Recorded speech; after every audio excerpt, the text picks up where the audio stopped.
What's good, y'all? Hey, real quick. What's worse? Is it worse for Jermell Charlo to move up a couple of weight classes to fight Canelo and get stopped? Or is it worse for Canelo, is it worse for Jermell Charlo to fight a guy who was undisputed in a weight class under him, and for that guy to move up to his weight class and beat him? Which one is more embarrassing?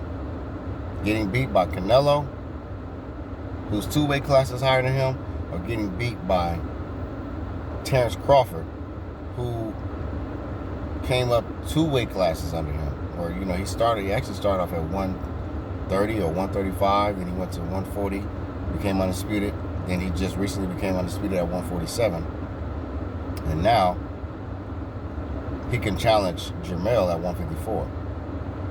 But I'm wondering if Jermell is avoiding Bud, or has been already avoiding Bud, just in case his stablemate was to lose to him, Errol Spence. But now that Errol Spence is lost, you would think Jermell would be like, all right, come on, let's fight then. Forget Canelo. I ain't worried about Canelo. Now I'm going to fight you. You calling me out during the fight and after the fight. Let's do it then. I mean, in my opinion, I think Jermell Charlo should cancel that fight with Canelo, because that's more of a bigger risk.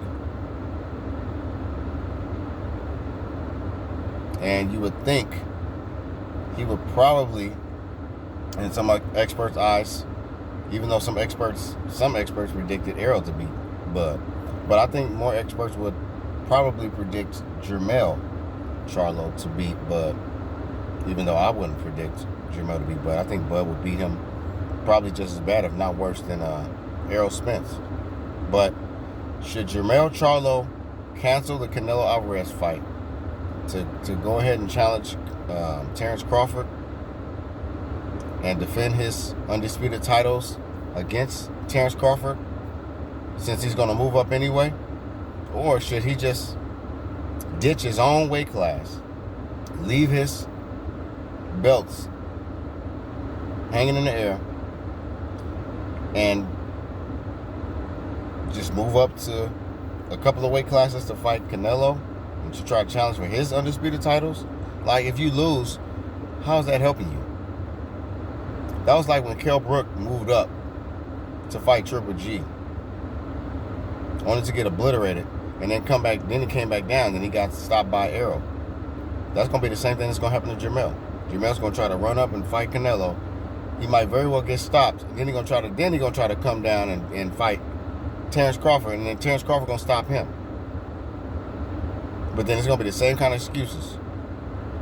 So if Bud beat up on Jermell after he fights Canelo, then they're gonna say, oh man, he was already beat up, man, he wasn't the same.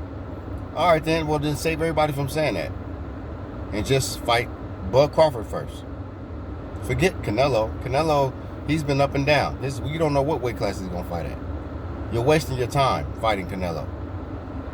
You're taking a bigger risk fighting Canelo. So why don't you take maybe a lesser risk, even though I think it's still a big risk, but take less of a risk and fight Crawford in your weight class that you're comfortable in, sir. You told James Harden that you already did that. You already then became undisputed.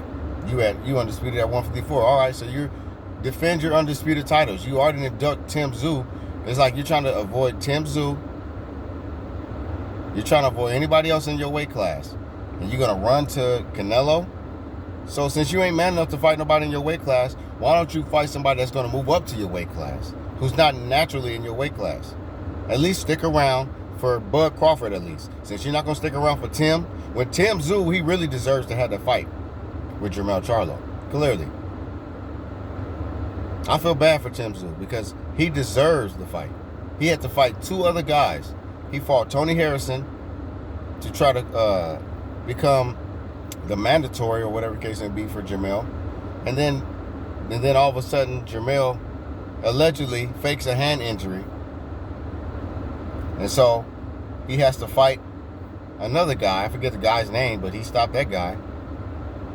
And then all of a sudden, Now Jermell wants to go up. He has to go up now to fight Canelo. Why? What is going on with PBC? PBC is such a joke to me because they make moves that just be strange. They make you just scratch your head like, what is going on over there? I get it. Y'all want to keep money in house and all that other stuff, but this is getting ridiculous, man. It's getting ridiculous. There's no reason why Jermell Charlo should be moving up a couple of weight classes to fight Canelo when he has he's the undisputed pound for pound king right now at 154. So why don't you defend it? If you're not going to defend it against Tim Tszyu, why don't you defend it against Bud Crawford? It'll still be battle of undisputeds. Undisputed against undisputed. The 147 undisputed king against the 154 undisputed king.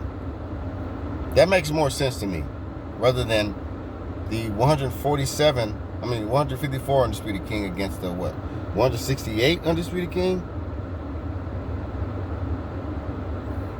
I don't know, man. Y'all suspect. All the PBC is all suspect.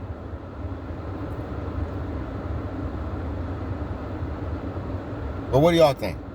You think it makes more sense for Jermell Charlo to fight Bud, or does it make more sense for Jermell Charlo to fight Canelo?